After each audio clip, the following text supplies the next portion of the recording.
मिलिए चेन फान से, जो अपनी जिंदगी में एक औसत कॉर्पोरेट स्लेव की तरह दिन काट रहा था। एक साधारण सुबह, जब वह अपने काम पर जा रहा था, तभी एक अनजान शख्स ने उसे धक्का दिया और वह सीधे एक वुमन की छाती से जा टकराया। उस वुमन का बॉयफ्रेंड वहीं मौजूद था और हमारे प्रोटोगोनिस्ट को समझ आ गया कि अब उसकी खैर नहीं। एक जबरदस्त पंच उसे लगा, जिससे वह सड़क की ओर लड़खड़ाया और तेज रफ्तार कार की चपेट में आ गया। एक्सीडेंटल मोटर बोटिंग से मौत वाकई मरने का क्या ही तरीका था, लेकिन कहानी यहां दिलचस्प मोड़ लेती है। चेन फैन की आंखें एक रहस्यमयी कल्टीवेशन वर्ल्ड में खुलती हैं, जिसे हैंगू कहा जाता है।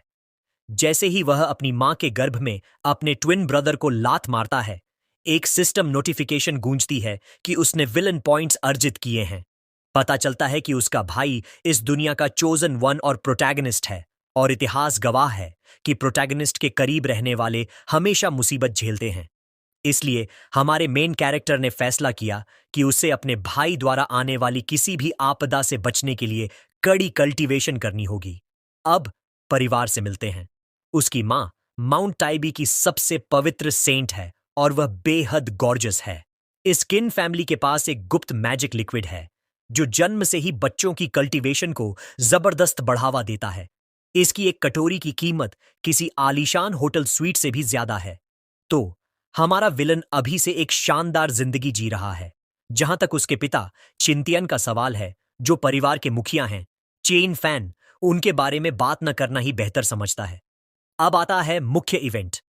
हमारा कैरेक्टर अपनी काबिलियत दिखाने के लिए तैयार है। जैसे ही ग्रेट एम्परर एबिलिटी हेलो सक्रिय होता है, उसके सभी एट्रीब्यूट्स में 10 गुना इजाफा हो जाता है और उसे एक डिवाइन लेवल टेक्निक प्राप्त होती है।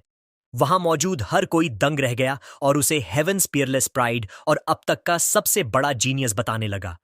उसके पिता का सीना गर्व से चौड़ा हो गया, लेकिन चेन फैन को लगा कि ये लोग बहुत शोर मचा रहे हैं। जब वह परेशान होता है तो क्या करता है?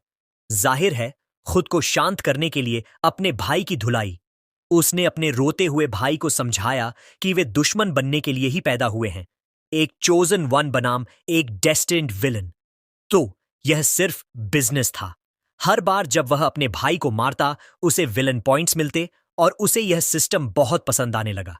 गर्भ के अंदर 3 साल बीत गए, क्योंकि इस कल्टीवेशन वर्ल्ड में जन्म को 100 साल तक टाला गया था और पूरे समय चेन फैन केवल विलन पॉइंट्स इकट्ठा कर रहा था। अब आखिरकार उसके जन्म का समय आ गया था और उसका बेचारा भाई पूरी तरह ट्रॉमेटाइज्ड लग रहा था। लेबर पेन के दौरान नौकरानियां मां का हौसला बढ़ा रही थीं, जबकि पिता बाहर किसी बेचैन मलबे की तरह टहल रहे थे। तभी कमरे में पहली चीख गूंजी। पिता यह चिल्लाते हुए अंदर भागे कि उनका बेटा चेन फान पैदा हो गया है। जब नौकरानी ने बच्चे को उस उत्साही पिता के सामने पेश किया, तो चेन फैन ने अपने पिता के चेहरे को देखा और तुरंत सोचा, छी, कितने बदसूरत हैं। उम्मीद है कि मैं इन जैसा न दिखूं। उसने अपने पिता को मारना शुरू कर दिया और सिस्टम ने पिता पुत्र के रिश्ते को नुकसान पहुंचाने के लिए उसे 2 विलन पॉइंट्स का इनाम दिया। सिस्टम ने समझाया कि विलन पॉइंट्स काम की कठिनाई पर आधारित होते हैं और अपने पिता का अपमान करना तो इजी मोड जैसा है। यह सुनकर चेन फैन ने और भी आक्रामक होने का फैसला किया और अपने पिता पर हमला करना शुरू कर दिया। हालांकि उसके पिता छिनतियन ने इसे बुरा मानने के बजाय सोचा कि उनका बेटा बहुत ऊर्जावान है और उसकी तारीफ करते हुए उसे ग्रेट एम्परर की प्रतिभा वाला बताने लगे। तभी मिडवाइफ ने एक धमाका किया, अभी एक और बच्चा अंदर है, यानी ये जुड्ढुवां बच्चे थे। मिडवाइफ ने दूसरे बच्चे को बाहर लाने की कोशिश शुरू की, लेकिन ऐसा लगा कि दूसरा बच्चा अब भी बाहर आने के लिए तैयार नहीं था। चेन फैन अपने पिता पर प्रहार करते हुए मन ही मन भद्दक उठा। बाहर आने के लिए तैयार नहीं है, इसका क्या मतलब है? वह इस फैंटेसी वर्ल्ड के अजीब लॉजिक पर बरस पड़ा। अगर उसका भाई पैदा ही नहीं होगा, तो वह बड्डे विलन पॉइंट्स की फार्मिंग कैसे करेगा? आखिरकार एक मेड ने बच्चे को गोद में लेने की पेशकश की ताकि पिता को थोड़ा आराम मिल सके।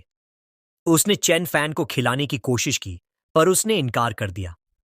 वह बस इसी इंतजार में था कि उसका भाई कब बाहर आता है। जैसे ही उसने अपने भाई के बाहर आने के लिए चिल्लाया, सिस्टम ने उसे 50 विलन पॉइंट्स का इनाम दिया, क्योंकि उसने कुशन ऑफ लव टास्क पूरा कर लिया था। चेन फैन पूरी तरह हैरान रह गया। सिर्फ इसके लिए 50 पॉइंट्स? उसे एहसास हुआ कि इस दुनिया में एक खूबसूरत महिला की गोद में होना भी एक विलन अचीवमेंट माना जाता है। यहीं उसे समझ आया, क्या यही एक विलेन होने का असली मजा है? कुछ समय बाद किन फैमिली के गार्डन में हमारा प्रोटैगनिस्ट एक आलीशान टॉडलर लाइफ जी रहा है। वहां का नजारा किसी हैरम एनिमे जैसा था, जहां सारी नौकरानियां उसे घेर कर लाडच लधा रही थीं। चेन फैन की आंखों पर पट्टी बंधी थी और वह सिस्टर जू युन का पीछा कर रहा था, जो कि बेहद गॉर्जियस थी। आखिरकार उसने उसे पकड़ एच लिया, क्योंकि हमारा मेन कैरेक्टर कभी हारता नहीं है। उसने जैसे ही कहा कि वह हार गई है, सिस्टम ने उसे जेंटलमैन मिशन पूरा करने के लिए 200 विलन पॉइंट्स दिए। अब चेन फैन ने सोचा कि उसके पास कुछ बड्ढा करने के लिए पर्याप्त पॉइंट्स हैं। उसके स्टेटस में 30,000 से ज्यादा विलन पॉइंट्स जमा हो चुके थे और वह की एंड ब्लड रेल्म के 9वें चरण पर था। इस दुनिया में कल्टीवेशन के 9 स्तर होते हैं, जो की एंड ब्लड से शुरू होकर इथीरियल तक जाते हैं। चेन फैन ने अपनी ऊर्जा को चैनल करना शुरू किया और माहौल बहुत गंभीर हो गया। उसने घोषणा की कि अब कमेंसमेंट रेल्म में प्रवेश करने का समय आ गया है। अचानक उसकी शक्ति फटने लगी और देखते ही देखते यह 3 साल का बच्चा कमेंसमेंट रेल्म पर पहुंच गया, जैसे यह कोई मामूली बात हो।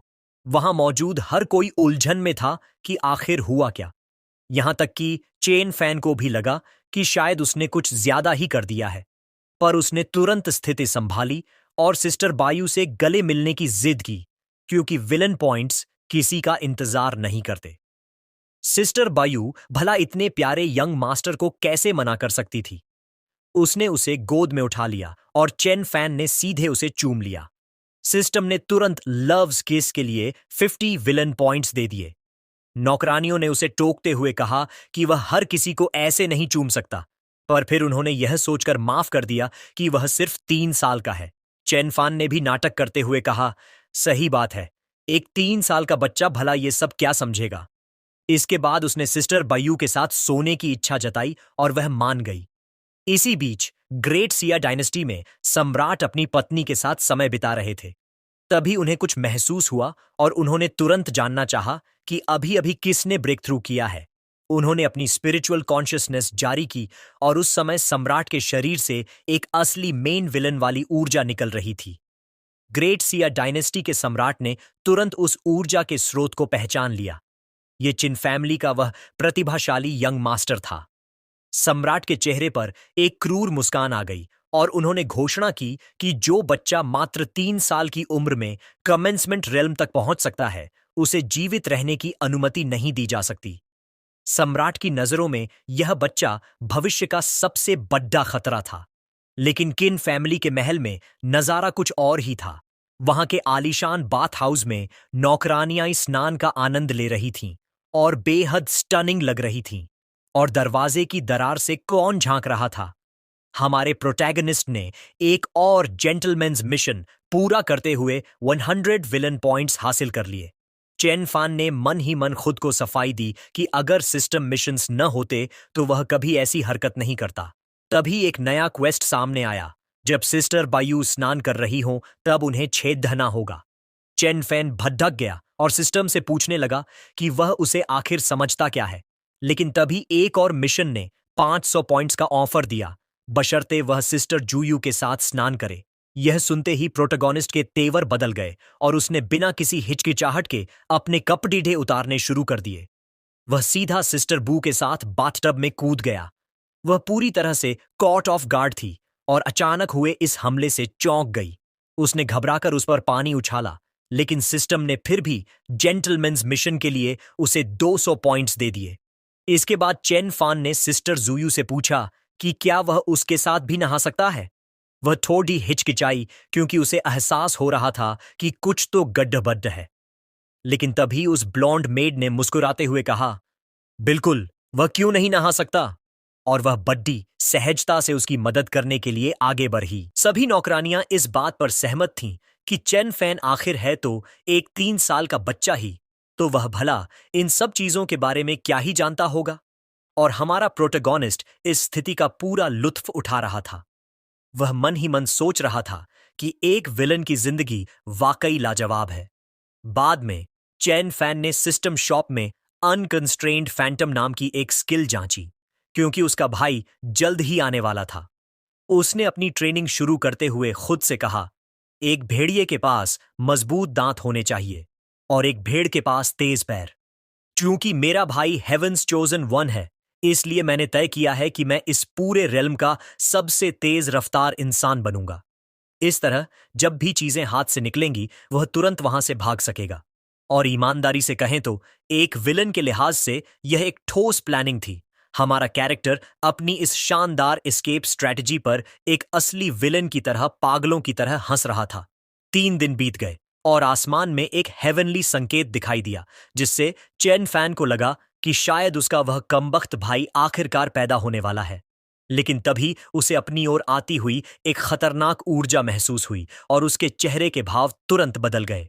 एक पर्पल एनर्जी ब्लास्ट उसकी तरफ तेजी से आया और उसे पूरी रफ्तार से उसे डॉज करना पड़ा। उसने ऊपर देखा तो आसमान में कई शक्तिशाली कल्टीवेटर्स तैर रहे थे और उसे एहसास हुआ कि वे उसी के लिए आए हैं। 2 एल्डर्स आपस में बहस करने लगे कि क्या युद्ध शुरू कर देना चाहिए, और मामला काफी बिगड़ने वाला था। वे कल्टीवेटर्स अब भी आसमान में मंडरा रहे थे और उनमें से एक ने हमारे कैरेक्टर को आवाज दी। खुद सम्राट ने पूछा कि क्या यही किन फैमिली का बड़ा बेटा है, लेकिन चेन फैन पहले ही अपनी मूवमेंट टेक्निक का इस्तेमाल कर वहां से निकल चुका था, जिससे हर कोई हैरान रह गया। सम्राट ने तुरंत गौर किया कि इस बच्चे की मूवमेंट स्पीड उसकी उम्र के हिसाब से बहुत ज्यादा है। वह सोचने लगे कि 3 साल की उम्र में कमेंसमेंट स्टेज तक पहुंचना ही अनसुना था, लेकिन एक मूवमेंट टेक्निक में भी महारत हासिल कर लेना नामुमकिन सा है। स्थिति को संभालने के लिए किन फैमिली के एल्डर तुरंत आगे आए और बोले, बच्चे अजनबियों के सामने थोड़े शर्मीले होते हैं। सम्राट ये सुनकर हंस पड़े और कहा, कोई बात नहीं, लेकिन साफ दिख रहा था कि उन्हें अब भी शक है। और तभी हमारा प्रोटैगनिस्ट धीरे से चलकर उनके पास पहुंचा और अपनी सबसे मासूम आवाज में पूछा, क्या आप सच में सम्राट हैं? चेन फैन अब पूरी तरह फैन बॉय मोड में आ चुका था। उसने सम्राट पर तारीफों की झड़ी लगा दी, उन्हें बुद्धिमान, महान, निडर और बेमिसाल बताते हुए उनकी शान में कसीदे पड़े। सम्राट इन बातों को सुनकर फूला नहीं समा रहा था और ऐसे हंसने लगा जैसे उसे पहले कभी इतनी फ्लैटरी न मिली हो। लेकिन तभी हमारे प्रोटैगनिस्ट ने अपना असली पत्ता फेंका। उसने बड़ी मासूमियत से पूछा कि क्या इतने महान सम्राट किसी के घर खाली हाथ मेहमान बनकर आ सकते हैं? ये सुनते ही सम्राट के चेहरे के रंग उड़ गए, क्योंकि वह यहां उपहार देने नहीं बल्कि किल करने के इरादे से आया था। चेन फान ने दबाव बनाना जारी रखा और पूछा, क्या ग्रेट सिया के इतने प्रतिष्ठित सम्राट वाकई कुछ भी साथ लेकर नहीं आए? चेन फैमिली के एल्डर्स अपनी हंसी रोकने की पूरी कोशिश कर रहे थे, क्योंकि एक 3 साल का बच्चा सरेआम सम्राट की खिंचाई कर रहा था। मजबूर होकर सम्राट ने एक छोटा सा बॉक्स निकाला, जिसमें कुछ ऐसा था जिसे वह निश्चित रूप से साझा नहीं करना चाहता था। वह थीं पौराणिक वास्ट स्काई 9 सोर्ड्स, वे दिव्य अस्त्र जिन्हें 10,000 साल पहले एक सोर्ड गॉड ने इस्तेमाल किया था। हर तलवार अपने आप में एक दुर्लभ डिवाइन वेपन थी और इन 9 को मिलाने से अस्तित्व के टॉप 10 वेपन्स में से एक का निर्माण होता था। चेन फैन की आंखें उन तलवारों को देखकर चमक उठीं और वह अपनी अगली चाल सोचने लगा। सम्राट ने अपनी बेशकीमती चीजों के संग्रह पर गर्व महसूस करते हुए पूछा, कैसा लगा? लेकिन अंदर ही अंदर वह क्षमकश में था, क्योंकि उसने इन 9 तलवारों को इकट्ठा करने में बहुत समय और संसाधन लगाए थे। उसने सोचा कि वह अपनी आंखें बंद करेगा और बस एक तलवार दान में दे देगा, चाहे उसे कितना भी दर्द क्यों ना हो। लेकिन इससे पहले कि वह कुछ तय कर पाता, चेन फैन ने सीधे सम्राट के हाथों से पूरा बॉक्स ही झपट लिया। हमारे प्रोटैगनिस्ट ने खुशी खुशी सम्राट को उन सभी 9 तलवारों के लिए धन्यवाद दिया, जैसे कि शुरू से यही योजना थी। वह मन ही मन सोच रहा था, तुम यहां मुझसे उलझने आए थे तो अब भुगतने के लिए भी तैयार रहो। सम्राट ने समझाने की कोशिश की कि उनका असल मतलब क्या था, लेकिन चेन फान मासूमियत का नाटक करता रहा। चिन फैमिली के एल्डर्स ने तुरंत सम्राट की उदारता की प्रशंसा करना शुरू कर दिया। वे लगातार सम्राट पर दबाव बनाने लगे कि उनके जैसे अमीर व्यक्ति के साथ भौतिक चीजों के बारे में बात करना भी अपमानजनक होगा।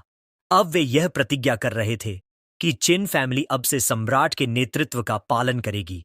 चेन फान के पिता ने भी नाटक में साथ देते हुए अपने बेटे से कहा कि वह दंडवत प्रणाम करे और उचित आभार प्रकट करे। इस तरह सम्राट को उसकी पौराणिक तलवारों से सरेआम लूटने के लिए सिस्टम ने उसे 8000 विलन पॉइंट्स का इनाम दिया। रूलर अंदर ही अंदर सुलग रहे थे। वे मन ही मन बड़बड़ाए कि यह पूरा परिवार मिलकर उन्हें छूना लगाने की साजिश रच रहा है। लेकिन चेन फैन अभी रुकने वाला नहीं था। उसने मासूमियत से पूछा कि क्या रूलर को वह नियम पता है जिसमें बड़ों को अपने से जूनियर्स से मिलने पर उपहार देना होता है। चिन फैमिली के एल्डर्स ने तुरंत उसका समर्थन किया और पुष्टि की कि हाँ, यह तो एक बहुत ही पुरानी और सच्ची परंपरा है। रूलर का पारा अब 7वें आसमान पर था। वे सोच रहे थे कि काश वे अपने महल में ही रुक जाते। इस शरारती बच्चे के चक्कर में यहां आने की जरूरत ही क्या थी। चेन फान ने नाटकीय रूप से आह भरी और पूछा, क्या इतने महान रूलर वाकई अपने जूनियर को एक छोटा सा उपहार देने में भी असमर्थ हैं? हार मानकर रूलर ने अनिच्छा से अपनी बेल्ट पर लटकी एक चीज की ओर हाथ बढ़ाया। इस पूरी यात्रा पर पछताते हुए उन्होंने टियनबाओ गोर्ड उसे सौंप दिया, जो कि एक हेवनली ट्रेजर था। चेन फैन की आंखें तुरंत चमक उठीं। यह गोर्ड कल्टीवेशन की गति बढ़ा सकती थी, आधार को मजबूत कर सकती थी और युद्ध के दौरान ऊर्जा को फिर से भर सकती थी। यह वाकई बुरा सौदा नहीं था।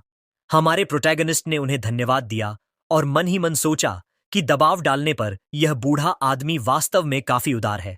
सिस्टम ने उसे टियनबाओ गोर्ड हथियाने के लिए एक और 8000 विलन पॉइंट्स दिए। यह लूट एकदम सही चल रही थी।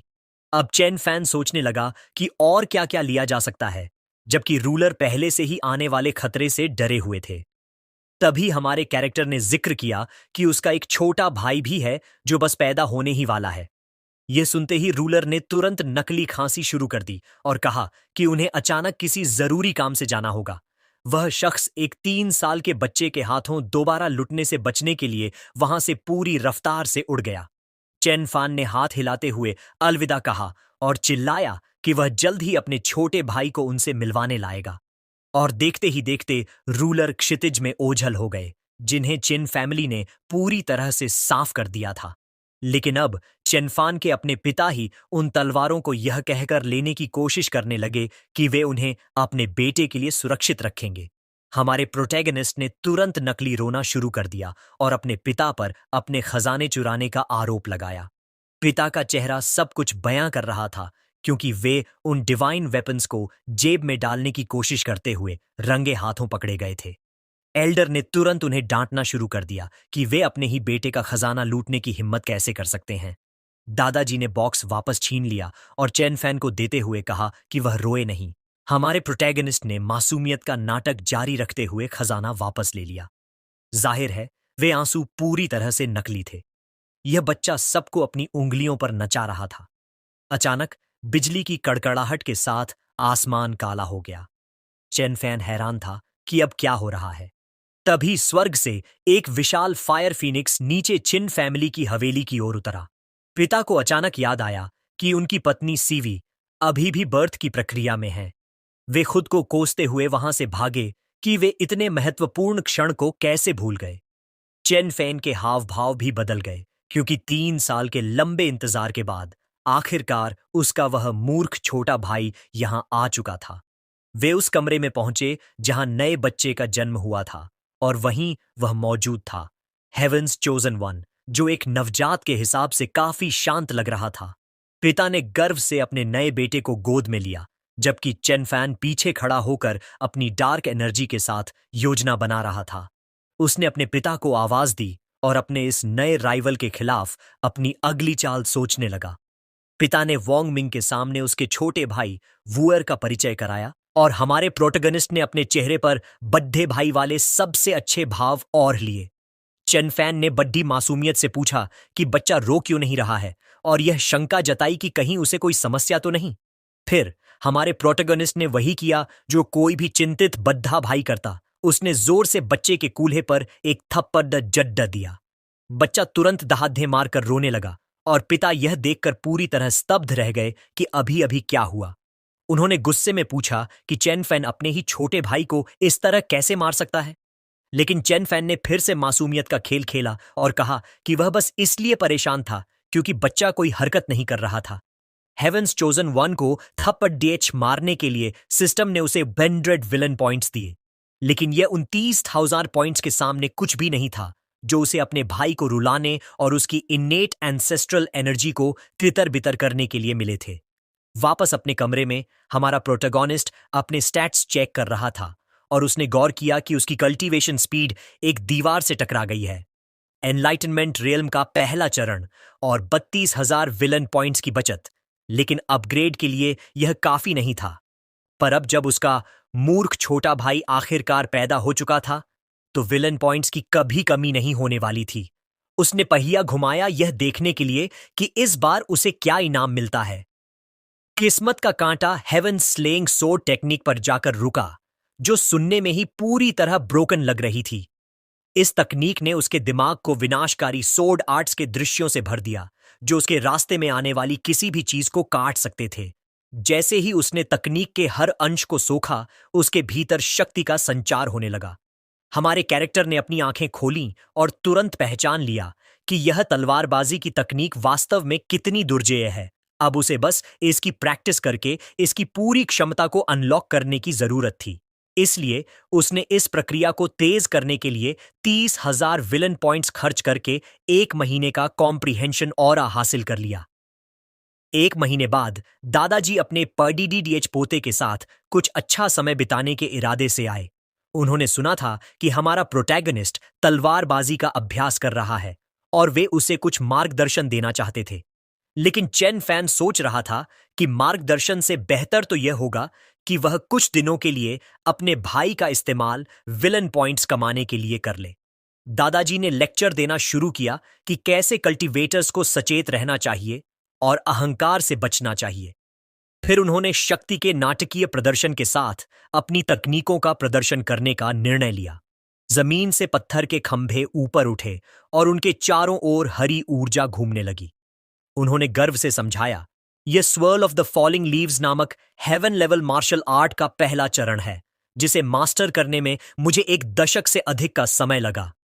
चेन फान ने चेहरे पर ऐसे भाव लाए जैसे वह बिल्कुल भी प्रभावित न हुआ हो। उसने लापरवाही से कुछ पत्तियों को हवा में उछाला, जिन्होंने बिना किसी कोशिश के पेडडीएच की एक टहनी को साफ काट दिया। हमारा प्रोटैगनिस्ट मन ही मन सोच रहा था, रुको, क्या इस छोटी सी ट्रिक को सीखने के लिए 10 साल की मेहनत चाहिए? 5 साल तेजी से बीत गए और दोनों भाई अपना कल्टीवेशन ट्रेनिंग कर रहे थे। तभी अचानक कोई विस्फोटक बल के साथ एक नए रेल्म में प्रवेश करने लगा। यह ब्रेक थ्रू इतना शक्तिशाली था कि उसने इमारत की छत ही उड़ा दी। 5 साल की उम्र में वुएर 5वें स्तर पर पहुंच गया था और 8 साल की उम्र में चेन फैन ने ट्रांसेंशन रेल्म हासिल कर लिया था। ये देखकर एल्डर्स के होश उड़ीडीएच गए थे। हमारे प्रोटैगनिस्ट की पर्सनालिटी अब पहले से कहीं ज्यादा ग्रोन अप दिखने लगी थी और बाहर आते ही उसने सबसे पहले पूछा कि उसका भाई कहाँ है। उसके पिता ने बस एक गहरी आह भरी, क्योंकि ये दोनों बच्चे हर साल घर में तबाही मचाते थे और उनका माता पिता होना वाकई थका देने वाला काम था। तभी सिस्टम ने एक जबरदस्त बॉम्बशेल क्वेस्ट दिया, अपने भाई की सुप्रीम बोन हासिल करना। यह सुनकर हमारे कैरेक्टर के होश उड़ गए और वह सदमे से लगभग खून थूकने लगा। उसने सिस्टम से बार बार पूछा कि क्या वह खराब हो गया है, क्योंकि यह मिशन पूरी तरह पागलपन भरा लग रहा था। सिस्टम ने शांति से समझाया कि सुप्रीम बोन को तोड़ा जा सकता है और वह दोबारा नई उगाएगी, लेकिन फिर भी यह सब बहुत ज्यादा एक्सट्रीम लग रहा था। उसने घोषणा की कि उसे इस बारे में ठीक से सोचने के लिए थोड़ी शांति चाहिए, लेकिन उसके पिता और दादाजी पूरी तरह उलझन में थे। वे पूछने लगे कि उसे अचानक जिंग जिंग नाम की किसी लड़की को ढूंढने की क्या जरूरत पड़ गई। इसी बीच हेवेंस चोजन वन यानी उसका छोटा भाई बिना किसी फिक्र के एक पेड़ पर शांति से सो रहा था। जाहिर है हमारे प्रोटैगनिस्ट ने उसे तुरंत ढूंढ लिया। उसकी वह शैतानी मुस्कान सब कुछ बयां कर रही थी कि वह आगे क्या करने वाला है। उसने बिना किसी चेतावनी के अपने छोटे भाई को पेड़ से नीचे खींच लिया।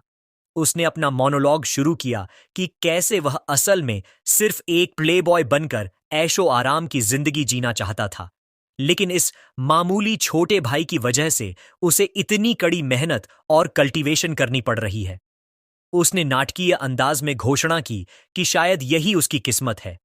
तभी उसके प्यारे छोटे भाई ने पूछा कि क्या वे बाहर जाकर साथ खेल सकते हैं। चेन फान ने उसे देखा और पूछा, खेलना? और उसके भाई ने उत्साह से सिर हिलाया। और बस, विलन आर्क वहीं रुक गया, क्योंकि हमारे यंग मास्टर ने कहा, ठीक है। अगला सीन शहर के बीचों बीच का है, जहां कोई अपने मरे हुए पिता के लिए नाटकीय रूप से रो रहा था। शहर के लोग देख रहे थे और बातें कर रहे थे कि इतने मासूम बच्चों के लिए जिंदगी कितनी कठोर हो सकती है। और देखते ही देखते हमदर्दी के तौर पर लोगों ने पैसे बरसाने शुरू कर दिए। छोटा वर्ड 73 सिक्के गिन रहा था और उसने सुझाव दिया कि चलो कुछ अच्छा खाते हैं। हमारे प्रोटैगनिस्ट ने उसे स्टर फ्राइड बीफ और बैम्बू शूट्स खिलाने का ऑफर दिया। छोटे भाई को यह नहीं पता था कि बैम्बू शूट्स का मतलब असल में डंडे से पिटाई होना होता है। मासूमियत से वुअर ने घोषणा की कि यह उसकी पसंदीदा डिश होगी। इधर चेन फान मनहूस तरीके से हंस रहा था, लेकिन तभी वह मरा हुआ पिता अचानक उठ बैठा और लोग चिल्लाने लगे कि वह जिंदा हो गया। वह आदमी पूरी तरह उलझन में था। पूछने लगा कि वह मरा कब था। उसने बस कंधे उचकाए और भूख लगने की बात कहकर खाना मांगने चला गया। तभी उनके असली पिता वहां आ पहुंचे और इस फ्यूनरल स्कैम चलाने के लिए वुअर की धुलाई शुरू कर दी। छोटे भाई ने तुरंत सारा इल्जाम चैन फान पर डाल दिया, जिससे हमारे प्रोटैगनिस्ट को 200 विलन पॉइंट्स मिले। वह रहम की भीख मांगने लगा कि वह अभी छोटा है और उसे छोड़ दिया जाए, लेकिन उनके पिता ने साफ कहा कि बच्चे को अनुशासित करना एक माता पिता का हक है। छोटा भाई चिल्लाया कि वह पूरी दुनिया में अपने बेवकूफ डैड से सबसे ज्यादा नफरत करता है, और तभी बद्धा भाई उसे दिलासा देने आया और कहा, रो मत, जिससे छोटे भाई को लगा कि उसका भाई दुनिया में सबसे अच्छा है। चेनफैन मन ही मन मुस्कुराया, क्योंकि बिना स्टर फ्राइड बीफ और बैम्बू शूट्स के बचपन अधूरा होता है। यहां हम उस बैम्बू शूट स्पेशल का नतीजा देख सकते हैं। छोटे भाई का पिछला हिस्सा पूरी तरह सूज चुका था, लेकिन बद्धा भाई दवा लेकर मदद के लिए आया और बद्धा बद्धाने लगा कि उसकी जिंदगी की सारी खुशियां इसी पर टिकी हैं। छोटा वुअर पूरी तरह भावुक हो गया और अपने बद्धे भाई को बताने लगा कि वह उसके लिए कितना अच्छा है। चेन फान ने अपने छोटे भाई के सिर को वैसे ही थपथपाया जैसे एक बहुत ही प्यार करने वाला बड्ढा भाई करता है, जबकि असल में वह ऐसा बिल्कुल नहीं था। आखिरकार छोटा वुअर हेवंस चोजन वन था, जिसका सीधा सा मतलब था कि वह चलता फिरता विलन पॉइंट फार्म था। छोटा भाई शिकायत करने लगा कि कैसे उनके बेवकूफ पिता केवल उसे पीटना ही जानते हैं। बस यहीं हमारे प्रोटैगनिस्ट को एक मौका दिख गया। उसने मासूमियत का ढोंग करते हुए कहा कि उसके पास बदला लेने का एक प्लान है। उसने झिझकने का नाटक किया और बोला, लेकिन वह हमारे पिता हैं। वुअर ने तुरंत वादा किया कि वह अपने बड्ढे भाई का साथ कभी नहीं छोड़ देगा और न ही उसे फंसाएगा। चेन फान ने एक लंबी आह भरी और नाटकीय रूप से हाथ मिलाते हुए अपना गुप्त रहस्य साझा करने के लिए तैयार हो गया, जो कि असल में उसकी योजना ही थी। उसने फुसफुसाते हुए बताया कि पिता ने कहीं एक सीक्रेट स्टैश छिपा रखा है, और अगर मां को इस बारे में पता चल गया तो। छोटे भाई की आंखें चमक उठीं और उसने घोषणा की कि वह मिशन को पूरी तरह समझ गया है। अगले सीन में जंगल में छिपा वह गुप्त खजाना मिल जाता है, सोने के सिक्कों से भरे कई गड्ढे। मां पूरी तरह गुस्से में थीं। उन्होंने पिता का सिर पकड़ लिया और कढ़ाई से पूछा कि आखिर वह कब से उन्हें अंधेरे में रखने की योजना बना रहे थे। पिता का चेहरा सफेद पड़ गया जब उन्हें एहसास हुआ कि उनके साथ गद्दारी किसने की है। वे उस गद्दार बेटे के बारे में चिल्लाने लगे, यह सोचते हुए कि शायद पहली बार उन्होंने उसे पर्याप्त नहीं पीटा था। अब आंगन में पूरी रफ्तार से पीछा करने का खेल शुरू हो गया था, जहां पिता के हाथ में फेदर डस्टर था। वह हांफते हुए सुरक्षा के लिए अपने बड़े भाई की ओर भागा, लेकिन पिता ने उसे पकड़ डेच लिया और कॉलर से खींचते हुए पूछा, क्या तुम फिर से भागना चाहते हो? छोटे भाई की चीखें फिर से गूंजने लगीं, क्योंकि उसे अनुशासन का एक और राउंड झेलना पड़ दिए था। हमारे प्रोटैगनिस्ट ने बड्ढे ही प्रेमपूर्वक यह नजारा देखा और अपने बेचारे छोटे भाई के बारे में सोचने लगा। सिस्टम ने पुष्टि की कि उसने हेवंस चोजन वन को फंसाया है और उसे 200 विलन पॉइंट्स दिए।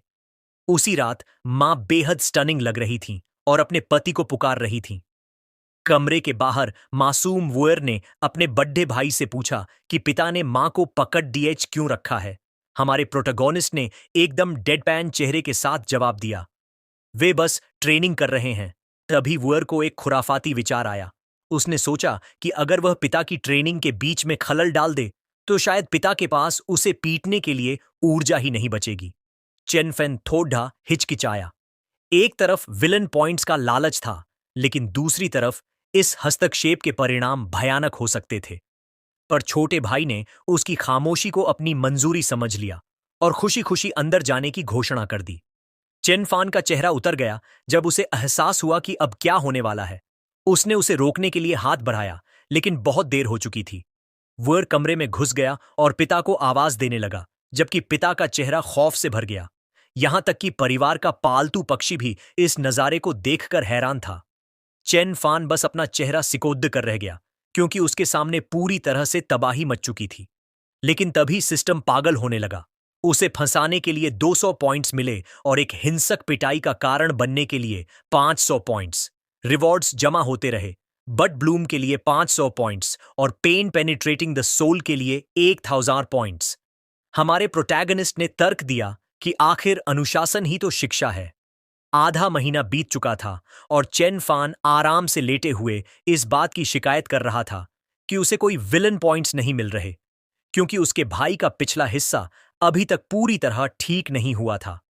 लेकिन तभी आसमान की ओर देखते ही उसकी आंखें हैरानी से फटी रह गईं। बादलों को चीरता हुआ एक विशाल फ्लाइंग बीस्ट एक आलीशान पालकी को ले जा रहा था।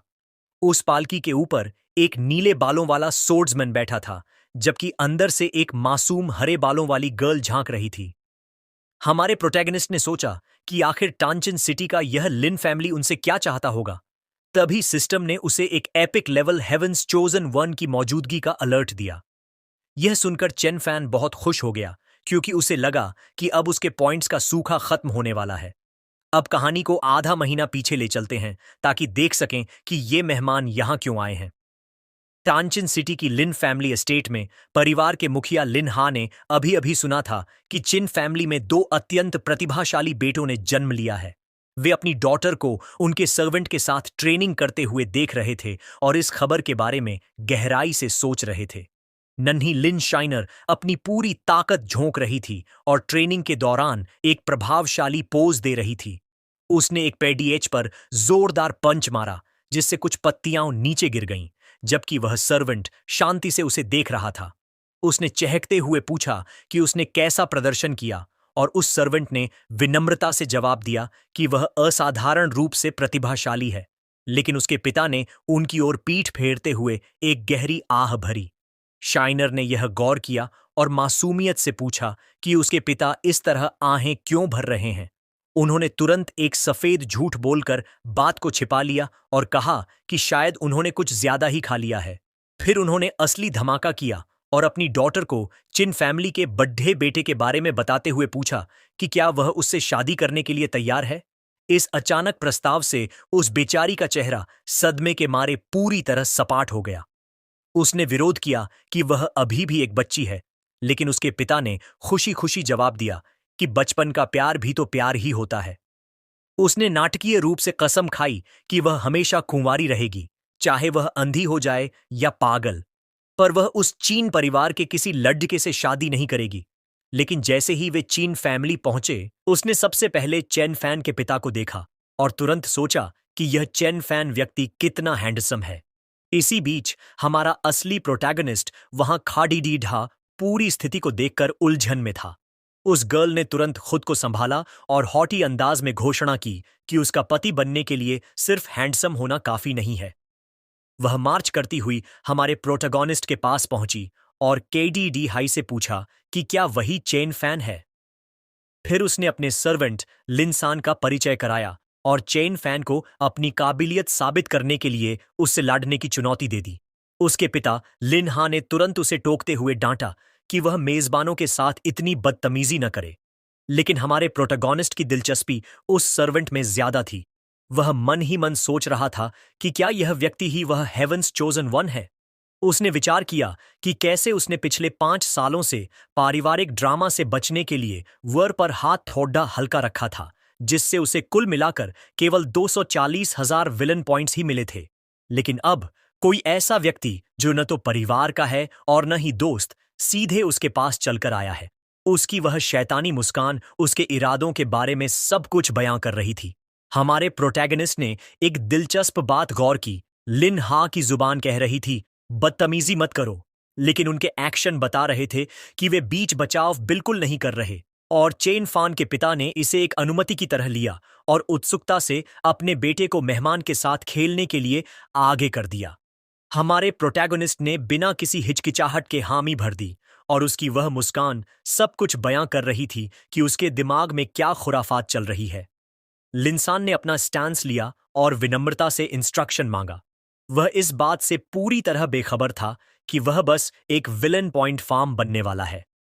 चेनफान ने तुरंत अपनी पूरी ताकत झोंक दी और एक ऐसा ऑरा छोड़ ढा जिसने लिनसान को पीछे लड्डखदाने पर मजबूर कर दिया। उसने सीधे अपनी swirl of the falling leaves तकनीक शुरू कर दी, क्योंकि जब पॉइंट्स कमाने का मौका हो तो हाथ रोकने का क्या फायदा। लिनसान पर वार लगा और उस ऊर्जा ने उसे लगभग उड्डा ही दिया था, लेकिन इस हेवंस चोजन वन ने किसी तरह खुद को संभाला। एक 8 साल के बच्चे के हमले के दबाव में वह संघर्ष कर रहा था। लिनसान ने अपनी तकनीक से पलटवार किया और सच कहें तो इस सीन की भव्यता ने सबको दंग कर दिया। लिनशाइनर अपने सर्वेंट के जवाबी हमले से बेहद प्रभावित हुई और उसे सुंदर बताने लगी। लेकिन हमारे प्रोटैगनिस्ट ने गौर किया कि उस एक वार ने लिनसान की काफी ऊर्जा सोख ली है और उसके लिए यह बस एक अवसर था। उसने तुरंत अपनी अनकंस्ट्रेन्ड फैंटम तकनीक के साथ जानलेवा हमला किया और खुलेआम घोषणा की कि उसे अपने ओपोनेंट की जान चाहिए। लिनसान ने ऐन वक्त पर बचाव किया, जिससे स्पिरिचुअल एनर्जी का एक बड़ा विस्फोट हुआ। उस टक्कर से पूरे आंगन में शॉक वेव्स फैल गईं और सिस्टम ने हेवंस चोजन वन पर एक प्रहार करने के लिए 200 विलन पॉइंट्स का इनाम दिया। लेकिन लिनसान अभी थमा नहीं था। वह अपनी पूरी ताकत के साथ पलटवार कर रहा था। पहली बार हमारे प्रोटैगनिस्ट को एहसास हुआ कि यह मुकाबला वाकई खतरनाक हो सकता है। उसने हवा में अपने शरीर को मौधते हुए आने वाले वार को बाल बाल बचाया। चेन फैन जमीन पर तेजी से फिसलता हुआ रुका। इसी बीच लिन शाइनर अपने सर्वेंट का उत्साह बढ़ा रही थी कि वह उस बच्चे को सबक सिखाए। यह काफी मजेदार था क्योंकि उसे उसी से शादी करनी थी। हमारे प्रोटोगोनिस्ट ने मुस्कुराते हुए सोचा, तो एक मेन कैरेक्टर द्वारा दबाया जाना ऐसा महसूस होता है, लेकिन वह अब भी हारा नहीं था। उसने अपना हाथ उठाया और अपनी तलवार को पुकारा। चेन फान के पिता तुरंत समझ गए कि क्या होने वाला है और चिल्लाए, वास्ट स्काई 9 सोर्ड्स। लिन्हा को अपनी आंखों पर यकीन नहीं हुआ। उसने सुना था कि सम्राट को उन पौराणिक तलवारों के मामले में चूना लगाया गया है, पर उसने कभी नहीं सोचा था कि यह सच होगा। चैन फान के पिता बस घबराहट में हंस सके, जैसे किसी ऐसे आदमी का चेहरा हो जिसके बेटे के कारनामे सरेआम उजागर हो गए हों। लिन हा ने उन्हें समधी कहकर पुकारने की कोशिश की, जिस पर चैन फैन के पिता ने तुरंत पलटकर पूछा, कौन तुम्हारा समधी? इस बीच चेन फैन ने सभी 9 तलवारों को आपस में जुड़ने का आदेश दिया। वे पौराणिक ब्लेड्स उसके आह्वान पर एक सटीक फॉर्मेशन में तैरने लगे और जुड्डा कर एक विशालकाय तलवार बन गए, जिसने लगभग सूरज को ही ढक लिया था। चेन फान के पिता अपनी शेखी बघारने से खुद को रोक नहीं पाए कि उनके बेटे में एक महान सम्राट की प्रतिभा है, और अनजाने में स्वीकार कर लिया कि सम्राट ने वे तलवारें अपनी मर्जी से उपहार में दी थीं। चेन फैन उस विशाल तलवार के साथ खड़दीधा बेहद बैडास लग रहा था। उसके बाल हवा में लहरा रहे थे, लेकिन लिनसान पीछे हटने वालों में से नहीं था। उसने घोषणा की कि 9 तलवारों के बावजूद चेन फान उसे हरा नहीं सकता। लिनसान ने अपनी सबसे शक्तिशाली तकनीक वास्ट स्काई सोर्ड अटैक छोड़ दी। एक विशाल सुनहरी किरण सीधे हमारे प्रोटोगोनिस्ट की ओर बरक रही थी। दोनों पिताओं के चेहरे पर अचानक डर छा गया। उन्हें एहसास हुआ कि मामला अब हाथ से निकल चुका है। चिन फादर ने घबराते हुए समझाया कि यह हमला और वे तलवारें एक ही स्रोत से आए हैं, स्वयं वास्ट स्काई सोर्ड गॉड से। अब वे दोनों शक्तियां एक दूसरे से टकरा रही थीं। उन्हें डर था कि भले ही उनका बेटा प्रतिभाशाली है, पर एक 8 साल का यंग मास्टर किसी सोर्ड गॉड की तकनीक को नहीं रोक पाएगा। इसीलिए एक पिता का फर्ज निभाते हुए वे अपने बेटे को बचाने के लिए चिल्लाते हुए दौड़े, रुको, पिता आ रहे हैं। लेकिन हमारे प्रोटैगनिस्ट ने हवा में ही अपने पिता को टोक दिया और पीछे रहने को कहा ताकि वे उसके रास्ते में न आए। चेन फादर वहीं ठिठक गए। उनका चेहरा ऐसा लग रहा था जैसे उनके प्यारे बेटे ने उनकी मदद ठुकराकर उनका दिल तोड़ दिया हो। चेनफान ने अपना स्टैंस लिया। उसकी विशाल तलवार अविश्वसनीय शक्ति से चमकने लगी और उसने अपने ultimate move heaven slaying sword technique से पलटवार किया। आसमान में दोनों हमले टकराए और एक ऐसा धमाका हुआ जिसने पूरी एस्टेट को हिलाकर रख दिया। लिन्हा पूरी तरह सुन्न पर डिडीएच गए। वे बमुश्किल पूछ पाए कि यह कौन सा वार था। उस टकराव की शॉक वेव ने वहां मौजूद हर किसी को हिला दिया। दोनों पिता बदहवास से दिख रहे थे। लिनसान को अपनी आंखों पर यकीन नहीं हुआ। वह सोचने लगा कि एक बच्चा उसके उस हमले को कैसे रोक सकता है। लेकिन असली मजा तो अब शुरू हुआ। लिनसान की तलवार में दरारें पडडौने लगीं।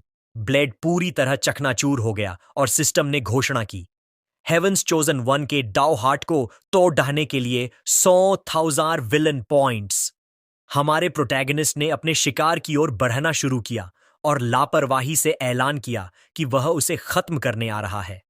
वह मन ही मन हिसाब लगा रहा था कि अगर सिर्फ डाउ हार्ट चटकाने के 1 लाख पॉइंट्स मिले हैं तो इसकी स्पिरिट को पूरी तरह तबाह करने की कीमत तो और भी ज्यादा होगी।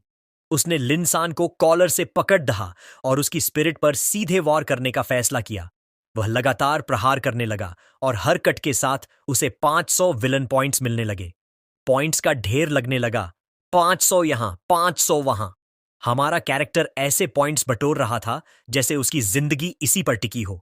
तभी चीन फादर ने पीछे से आकर उसे पकड़ डीडीएच लिया। चैन फान बीच ग्राइंड में रोके जाने पर बुरी तरह भटक गया। लिनहा ने घबराते हुए लड्ढाई रोकने की बात मानी और विनती की कि उनके प्रतिभाशाली सर्वेंट को मार मारकर भरता न बनाया जाए। लिनहा ने चिन फादर से अकेले में बात करने की गुजारिश की, जिस पर वे मान गए। दोनों के बीच अत्यधिक विनम्रता का वह अजीब नाटक चलने लगा, जहां हर कोई दूसरे को पहले जाने के लिए कह रहा था। चिन फादर मन ही मन जश्न मना रहे थे कि उनके बेटे के प्रदर्शन की वजह से यह अलायंस अब पक्का है। इसी बीच लिनशाइनर हमारे प्रोटोगोनिस्ट के पास आई और उससे कहा कि वह वाकई बहुत ताकतवर है। उसने पूरे आत्मविश्वास के साथ जवाब दिया, मुझे पता है। उसने अपना परिचय देने की कोशिश की, लेकिन चेन फान ने मुश्किल से ही उसकी ओर ध्यान दिया। इसके बजाय उसने लिनसान की ओर इशारा किया और पूछा कि क्या वह उसे दोबारा उसके साथ खेलने के लिए भेज सकती है। यह सुनते ही लिनशाइनर का पारा चरच गया। वह इस बात पर आग बबूला थी कि उसने उसे अपना पति बनने के लिए कहा था, लेकिन वह केवल उसके सर्वेंट के साथ खेलना चाहता था। वह गुस्से में पैर पटकती हुई वहां से चली गई। हमारा प्रोटैगनिस्ट वहां खड़ीडहा पूरी तरह उलझन में था, सोच रहा था कि आखिर इसे हुआ क्या है। उधर लिनशाइनर मेहमानों के कमरे में अपने पिता से इस सगाई के मामले पर बात करने पहुंची। उसके पिता ने मजाक में पूछा कि क्या वह पहले चिन फैमिली के बड़े बेटे से शादी करने के लिए तैयार नहीं थी। इस सवाल ने उसे कॉट ऑफ गार्ड कर दिया। उसने तुरंत विरोध किया कि नहीं, वह बिल्कुल भी अनिच्छुक नहीं थी। उसके पिता ने चुटकी ली कि वह दूसरे बेटे से 2 साल बड्डी है और अगर यह खबर बाहर निकली तो लोग मजाक उड़ाएंगे। पर फिर वे हंसते हुए बोले, आजकल बद्धी उम्र की महिला और छोटे पुरुष के बीच प्यार काफी लोकप्रिय है। लिनशाइनर ने बहस करते हुए कहा कि लोग बातें करेंगे कि उनका परिवार चिन फैमिली की शक्ति का इस्तेमाल करने के लिए उसे मोहरा बना रहा है, और चूंकि चेन फैन उनकी पहुंच से बाहर था, इसलिए उन्होंने दूसरे नंबर के यंग मास्टर से समझौता कर लिया। यह सुनकर लिनहा बुरी तरह भड़क गए और चिल्लाते हुए बोले कि जो कोई भी उनकी बेटी का अपमान करने की हिम्मत करेगा, उसके पूरे खानदान का नामो निशान मिटा दिया जाएगा। बाहर खड़े लोग उनकी आवाज साफ सुन सकते थे, इसलिए लिनशाइनर ने अपने पिता से मिन्नत की कि वे इतना शोर न मचाए। उन्होंने माफी मांगी और शांत रहने का वादा किया, लेकिन उसने अपनी स्थिति साफ कर दी। वह वुएर किन्हाओ से शादी नहीं करना चाहती। तभी उसके पिता ने उससे वह असली सवाल पूछा, क्या तुम वास्तव में चेन फैन को पसंद करती हो? वह तुरंत डिफेंसिव हो गई और उसे एक अहंकारी बताते हुए पूछने लगी कि कोई उस जैसे व्यक्ति को क्यों पसंद करेगा। उसके पिता ने इसे हां समझ लिया और घोषित कर दिया कि अब यह मामला सुलझ गया है, जिससे लिन शाइनर पूरी तरह हक्का बक्का रह गई। वह यह चिल्लाते हुए वहां से चली गई कि उसके पिता उससे बिल्कुल प्यार नहीं करते। लिन्हा वहां खड़ीढे रह गए, अपनी बेटी के इस बर्ताव से पूरी तरह उलझन में। उधर वेर आंगन में खड्डा यह देख रहा था कि अभी कुछ पल पहले तो वे शेरों की तरह लड्डीडीएच रहे थे और अब हर कोई उसकी राय लिए बिना ही शादी की बातें कर रहा है। लेकिन उसने कंधे उचकाते हुए इसे टाल दिया, यह सोचते हुए कि प्यार की मुश्किलों से दूर रहना ही उसके लिए बेहतर है। जहां तक उसका सवाल था, जब तक लिनसान उसके पास है उतना उसके लिए काफी है।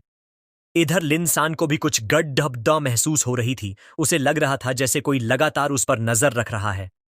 दूसरी तरफ लिन शाइनर फूलों के एक खेत में बैठी ही लव्स मी नॉट वाला क्लासिक खेल खेल रही थी। जब फूल ने उसकी पसंद का जवाब नहीं दिया तो वह झल्ला गई और उसने तय किया कि वह किसी बेवकूफ फूल के भरोसे रहने के बजाय खुद मोर्चा संभालेगी। उसने हमारे प्रोटैगनिस्ट को देखा और उसे आवाज दी, लेकिन वह अपने पिता से ब्रदर लिन सान के साथ बाहर जाकर खेलने की इजाजत मांगने में व्यस्त था। उसने तुरंत अपनी बात घुमाई और लिन सान से पूछा कि वे कहां जा रहे हैं और उन्होंने उसे क्यों नहीं बुलाया। दोनों पिताओं को यह एक बेहतरीन मौका लगा और उन्होंने बड्डे ही संदेहास्पद उत्साह के साथ सहमति दे दी। लिनहा ने लिनसान को आदेश दिया कि वह यंग मास्टर और लिन शाइनर को शहर घुमाने ले जाए और उनकी सुरक्षा का ध्यान रखे। वुएर को एहसास हुआ कि वह इस by one get one free वाली डील में बस एक फ्री आइटम की तरह है, लेकिन अगर लिनसन अपना काम ठीक से करता है तो उसे कोई दिक्कत नहीं थी। इस तरह यह अनोखा ग्रुप साथ निकल पड़ा। जैसे ही वे हांगू मार्केट प्लेस पहुंचे, हमारे प्रोटेगनिस्ट ने अपनी योजना बनानी शुरू कर दी। उसने सोचा कि हेवंस चोजन वंस हमेशा कीमती खजाने ढूंढ लेते हैं, इसलिए लिनसान जो भी चुनेगा वह उसे झपट लेगा। जैसे ही लिनसान किसी चीज की ओर हाथ बढ़ाता, हमारा कैरेक्टर उसे पहले ही पकड़ डीडीएच लेता और दुकानदार से कहता कि वह इसे खरीदेगा। चोजन वन की हर्ब छीनने के लिए उसे 300 विलन पॉइंट्स मिले। हर बार जब लिनसन का हाथ किसी चीज की तरफ बढ़ता, हमारा प्रोटोगोनिस्ट पहले से वहां मौजूद होता। वह उन सभी चीजों को हटा डपता जा रहा था जिनमें लिनसन दिलचस्पी दिखा रहा था। वह इसे छिपाने की कोशिश भी नहीं कर रहा था और सिस्टम लगातार उसे इनाम दे रहा था।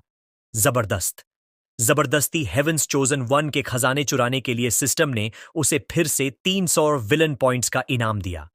लिनसान अब साफ तौर पर चिढ़ा हुआ महसूस कर रहा था, जबकि हमारा प्रोटैगनिस्ट लापरवाही से टिप्पणी कर रहा था कि इस फ्री की चीज का मजा ही कुछ और है। लिनसान को लगने लगा था कि यह बच्चा थोड़ा अजीब है, और सच कहें तो वह गलत भी नहीं था। लिन शाइनर ने फिर से चेन फैन का ध्यान खींचने की कोशिश की और उससे पूछा कि क्या वह उसके साथ चलकर कुछ देख सकता है, लेकिन उसने सीधे कह दिया कि वह उसका रास्ता रोक रही है। उसे पूरी तरह शट डाउन कर दिया। वह नजरअंदाज किए जाने पर नखरे दिखाने लगी, लेकिन हमारे कैरेक्टर को इससे कोई फर्क नहीं पड़ता था। हालांकि वह लड़की तुरंत बदल गई और कहने लगी कि उसका यही फियर्स अंदाज उसे पसंद है। ये ग्रुप मार्केट प्लेस में आगे बढ़ा। हमारा प्रोटैगनिस्ट अभी भी नए मौकों की तलाश में था। तभी किसी दुकान पर कुछ दिलचस्प दिखा और चेन फैन के होश तुरंत हाई अलर्ट पर आ गए। अचानक लिनसान और एक अनजान लड़की इस बात पर बहस करने लगे कि उस चीज को पहले किसने देखा था। बैकग्राउंड में जैसे असली आग जल रही हो। हमारे प्रोटैगनिस्ट ने बिना वक्त गंवाए दुकानदार से उसकी कीमत पूछी, जिसने 888 स्पिरिट स्टोन्स मांगे। उसने तुरंत हां कर दी, यह सोचकर कि अगर 2 हेवंस चोजन वंस ने इसे नोटिस किया है तो यह जरूर कुछ कीमती होगा। लिनसन को यकीन नहीं हुआ कि वह बार्गेनिंग तक नहीं कर रहा, पर चेनफन के लिए 888 स्पिरिट स्टोन्स मामूली बात थी। सिस्टम ने पुष्टि की कि उसने हेवंस चोजन वन का अवसर बर्बाद कर दिया है और इनाम में उसे एक लॉटरी ड्रॉ दिया। हमारे कैरेक्टर को लगा कि यह वाकई कोई खजाना है, लेकिन जब उसने उस कड़ाही की जांच की तो उसे समझ ही नहीं आया कि इसमें खास क्या है। उसे इसमें कुछ भी असाधारण नहीं दिखा, जो थोड़ा चिंताजनक था। तभी वह छोटी लड़की उसके पास आई और पूछने लगी कि क्या बिग ब्रदर इसे उसे दे सकते हैं। चेन फैन को एक आइडिया आया। उसने सोचा कि अगर उसका विलन सिस्टम थोड़ा धीमा है तो शायद इसे किसी हेवंस चोजन वन के जरिए सक्रिय किया जा सकता है। उसने उसे ऑफर दिया कि वह इसे कुछ दिनों के लिए उसे उधार दे सकता है अगर वह उसे 8 स्पिरिट स्टोन्स दे दे और बाकी के 880 वह खुद उदारतापूर्वक चुका देगा। वह मासूम बच्ची तुरंत इस डील के लिए मान गई, लेकिन जाहिर है हमारे प्रोटोगोनिस्ट ने शर्तें बदल दी और कहा, असल में यह 800 स्पिरिट स्टोन्स हैं, उससे कम नहीं। उसने उसका पैसों का थैला छीन लिया और भुगतान के तौर पर उसका सब कुछ ले लिया। और वह मासूम बच्ची उसे धन्यवाद दे रही थी कि वह कितना अच्छा बिग ब्रदर है। सिस्टम ने एक अनजान हेवंस चोजन वन को धोखा देने के लिए 500 विलन पॉइंट्स दिए। हमारे कैरेक्टर ने मन ही मन सोचा, कितनी बेवकूफ छोटी बहन है। लिनसान आगे बढ़ा और हमारा प्रोटोगोनिस्ट पहले से ही अपनी अगली चाल का हिसाब लगा रहा था। उसने लिनसान के कंधे पर हाथ रखा और लापरवाही से ऐलान किया कि उसे इस दुकान की हर चीज चाहिए। लिनसान को अब महसूस होने लगा था कि यह यंग मास्टर जानबूझकर उसे देख रहा है और दिखावा कर रहा है, लेकिन उसे इसका कारण समझ नहीं आ रहा था। हमारे प्रोटोगोनिस्ट ने मुस्कुराते हुए सोचा कि बाल बाल बचे, वरना वह सब कुछ हासिल नहीं कर पाता। हमारे प्रोटोगोनिस्ट और लिनसान अभी भी मार्केट प्लेस में हैं और कीमती खजानों की तलाश कर रहे हैं। जाहिर है हमारे यंग मास्टर की नजरें पहले से ही उसी चीज पर टिकी थीं जिसे लिनसान उठाने वाला था। लेकिन तभी लिन शाइनर बीच में आई और उसने उस चीज को झपट लिया और लापरवाही से ऐलान किया कि इसे वह लेगी। उसने हमारे प्रोटैगनिस्ट से पूछा कि क्या उसकी खरीदारी खत्म हो गई है। शायद वह उम्मीद कर रही थी कि अब उसे थोड़ा अटेंशन मिलेगा, लेकिन तभी लिनसान अचानक घबरा गया और कहने लगा कि उसे कुछ जरूरी काम है। हकलाते हुए अलविदा कहकर वह वहां से निकल गया, जिससे लिन शाइनर उलझन में खड़ी रह गई। वह सोचने लगी कि आखिर ये मालिक और नौकर दोनों इतने अजीब तरीके से क्यों पेश आ रहे हैं। इसी बीच कहीं और वह हरे बालों वाली लड़की वुएर किन्हाओ के साथ चल रही थी और उसे पता चला कि लिन सन अचानक बीमार पड़ गया है और मार्केट प्लेस नहीं जा सकता। उसने साथ चलने की पेशकश की, लेकिन हमारे वुएर ने बिना सोचे समझने उसे मना कर दिया। पर वह हार मानने वालों में से नहीं थी। उसने साफ कह दिया कि उसे सिर्फ लिनसान चाहिए। वह इस बात की कायल थी कि वह महिलाओं से कितनी दूरी बनाकर रखता है, और उसने चहकते हुए ऐलान किया कि वह कल फिर आएगी। वुएर बस चुपचाप खड़ा इस स्थिति को देख सकता था।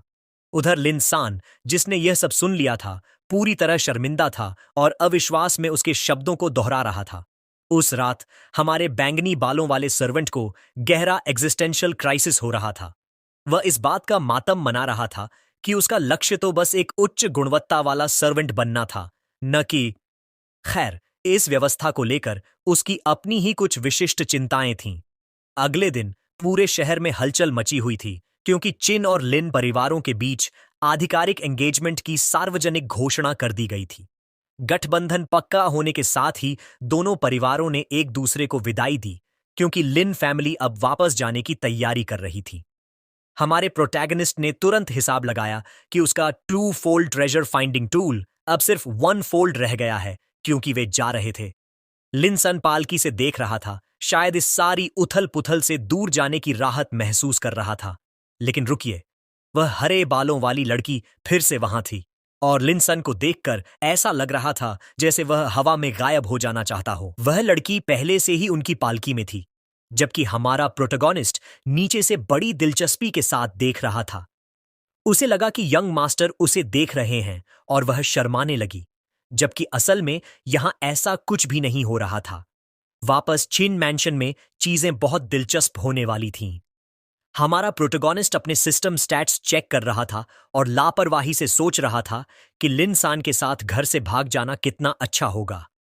तभी उसने गौर किया कि उसके पास 150,000 विलन पॉइंट्स और एक लॉटरी ड्रॉ जमा है, जो कुछ दिनों की मेहनत के हिसाब से वाकई बुरा नहीं था। वह यह देखने के लिए उत्साहित था कि इस बार उसे क्या मिलता है, और सिस्टम ने उसे निराश नहीं किया।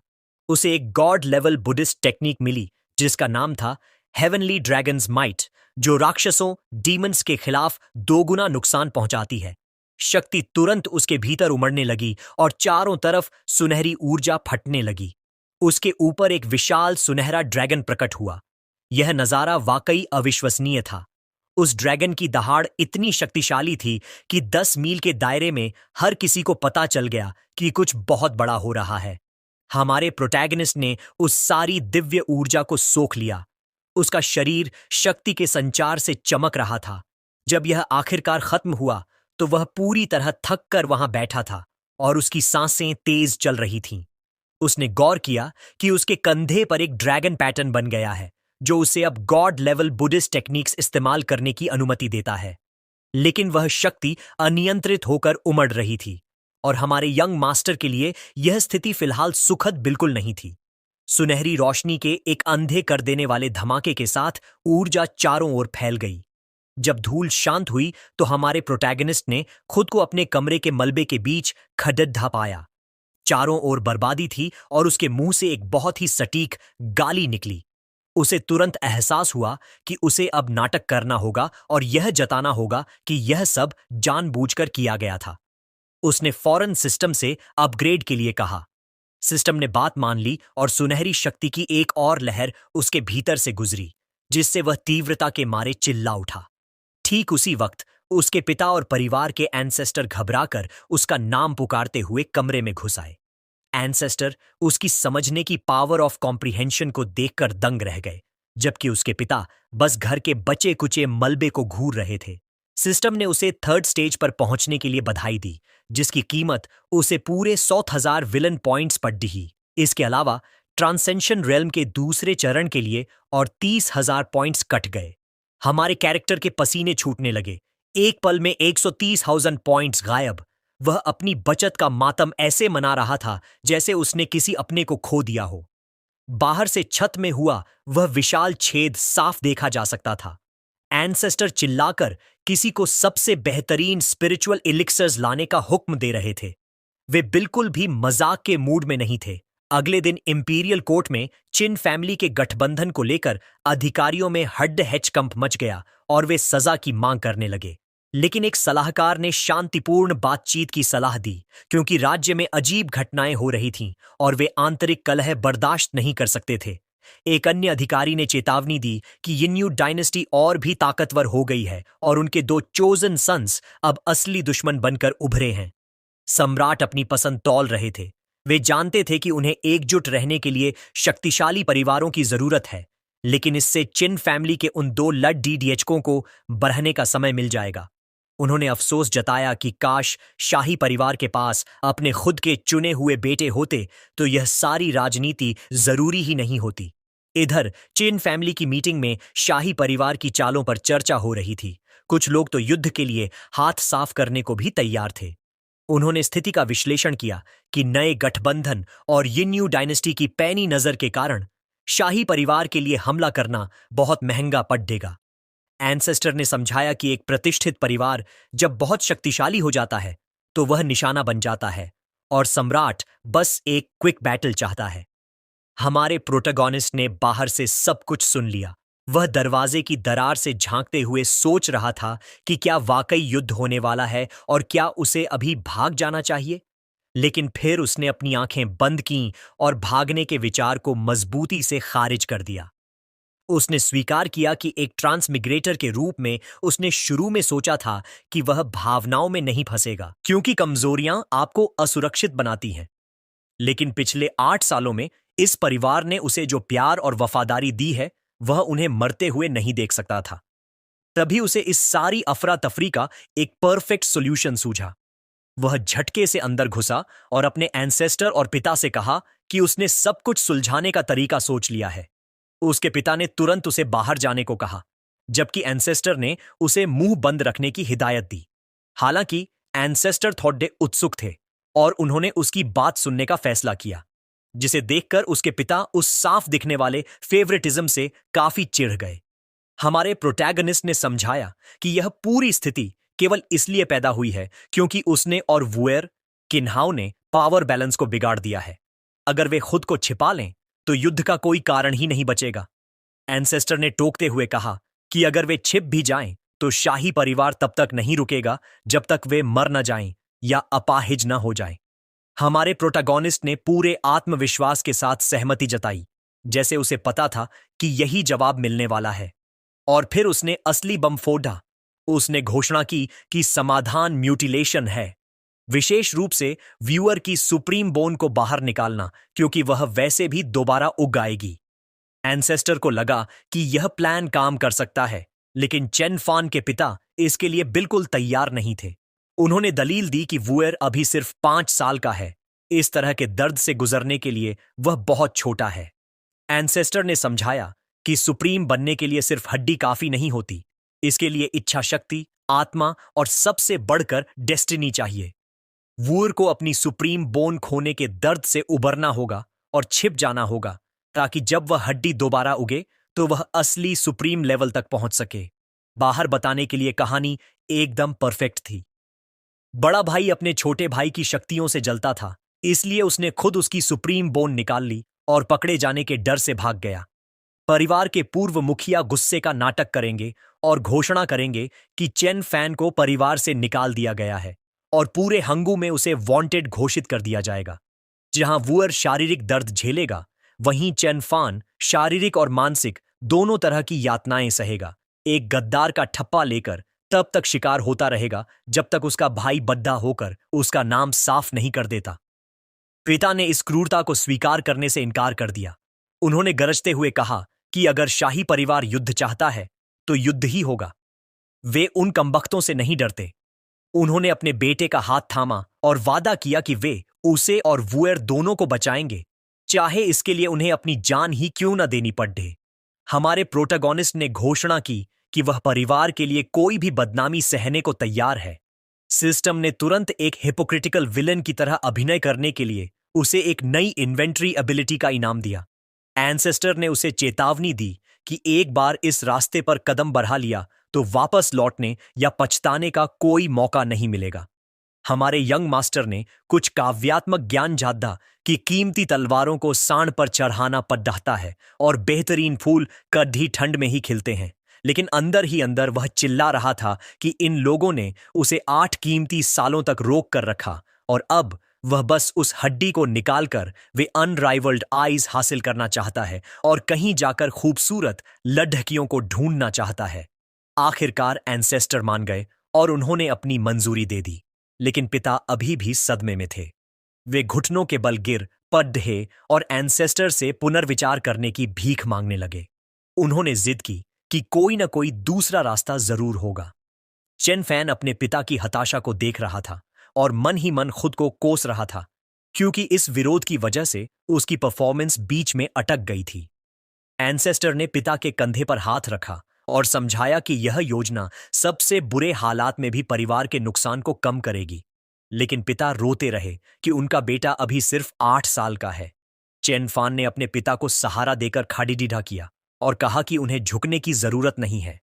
उसने वादा किया कि बच्चे सुरक्षित वापस आएंगे। इसके साथ ही वह कमरे से बाहर निकल गया, जबकि उसके पिता बस उसका नाम पुकारते रह गए। पिता ने अपने बेटे को दरवाजे की रोशनी की ओर जाते देखा और अपने दोनों बच्चों से माफी मांगी। उस रात नन्हा वुएर अपने बिस्तर पर चैन की नींद सो रहा था। उसे अंदाजा भी नहीं था कि कोई साया उसके करीब आ रहा है। वह एक गर्ल थी जो नींद से जागी। बैकग्राउंड में बिजली कड़डिचिक रही थी और चेन फैन उसके ऊपर मंडरा रहा था। मामला अब गंभीर होने वाला था। उस मासूम ने मुस्कुराते हुए उसकी ओर हाथ बढ़ाया और उसे भाई कहकर पुकारा, और तभी उसने कर दिया। उसने उस पर वार किया और वह दर्द से चीख उठी। उसने अविश्वास से उसे देखा। उसके मुंह से खून टपक रहा था और वह कमजोर आवाज में पुकार रही थी, भाई। चेन फान ने बड़ी बेरुखी से ऐलान किया कि वह उसकी सुप्रीम बोन ले रहा है और उसने उसके शरीर से वह हड्डी बाहर खींच ली। सिस्टम ने उसे चोजन वन को घायल करने और अपनी जान जोखिम में डालने के लिए बधाई दी और इनाम में भारी भरकम 800,000 विलन पॉइंट्स दिए। जैसे ही शक्ति उसके भीतर उमड़ने लगी, चेन फान ने अपनी आंख को छुआ।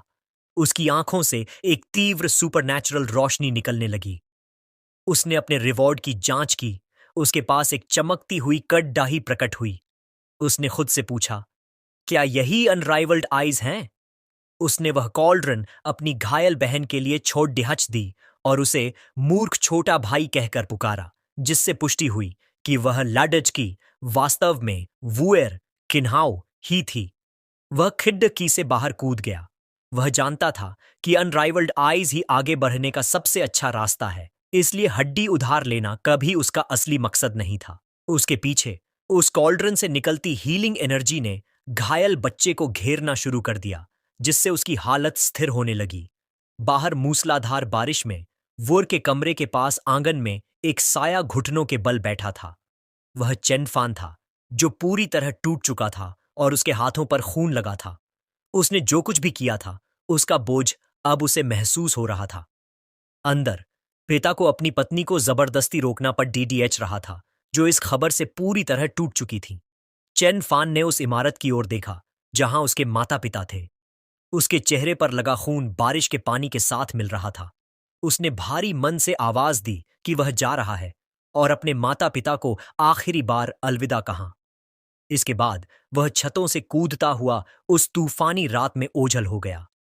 मां चिल्लाती हुई आंगन में आई और पागलों की तरह अपने बेटे का नाम पुकारने लगी।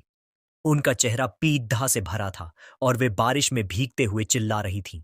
गम इतना ज्यादा था कि वे बेहोश हो गईं और पिता ने दौड़ धाकर उन्हें संभाला। चिन फैमिली के गेट के बाहर हमारे प्रोटेगोनिस्ट ने आखिरी बार पीछे मुड़ कर देखा और अपनी जानी पहचानी दुनिया को अलविदा कहा। एंसेस्टर की आवाज टेलीपैथी के जरिए उस तक पहुंची।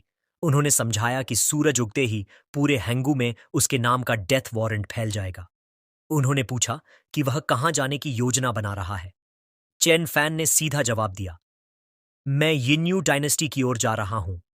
एंसेस्टर ने उसे जिंदा रहने और वापस लौटने के लिए कहा। जैसे ही चेन फैन आगे बढ़ा, सिस्टम ने उसके इस पाखंडी विलेन वाले काम के लिए उसके इन्वेंट्री स्पेस को दोगुना कर दिया। सिस्टम ने मजाक में यह भी पूछा कि क्या उसे रोमांस से एलर्जी है, क्योंकि वह पूरी तरह पावर हासिल करने पर केंद्रित था। अगली सुबह चिन फैमिली की हवेली पर सूरज उगा। एक नौकरानी पानी का बर्तन लेकर खुशी खुशी यंग मास्टर को जगाने आई, लेकिन कमरे का नजारा देखते ही उसके हाथ से बर्तन छूट गया। वह गलियारों में चिल्लाती हुई भागी कि सेकंड यंग मास्टर पर हमला हुआ है। भीड़ जमा हो गई और पट्टियों में लिपटे हुए वुर को देखकर सब दंग रह गए। जब किसी ने कहा कि हमलावर बड्ढा भाई चेनफान था, तो नौकरों को यकीन नहीं हुआ। वे कहने लगे कि वह तो हमेशा विनम्र, सभ्य और समझदार था, वह ऐसा कभी नहीं कर सकता। लेकिन सबूत सबके सामने थे। पिता को अपना नाटक जारी रखना था। वे गुस्से में चिल्लाए, लेकिन भावनाओं का दबाव इतना था कि उन्हें खून की उल्टियां होने लगीं। वे अपने बेटे का नाम पुकारते हुए गिर पड़े। अधिकारियों ने भीड़ को आधिकारिक कहानी सुनाई। चेनफान गुप्त रूप से जलता था। उसने अपने भाई की सुप्रीम बोन चुराई और पकड़े जाने पर भाग गया। एंसेस्टर ने आगे बढ़कर आधिकारिक घोषणा की कि चेन फैन को परिवार से बेदखल कर दिया गया है और उसे देखते ही मार दिया जाए।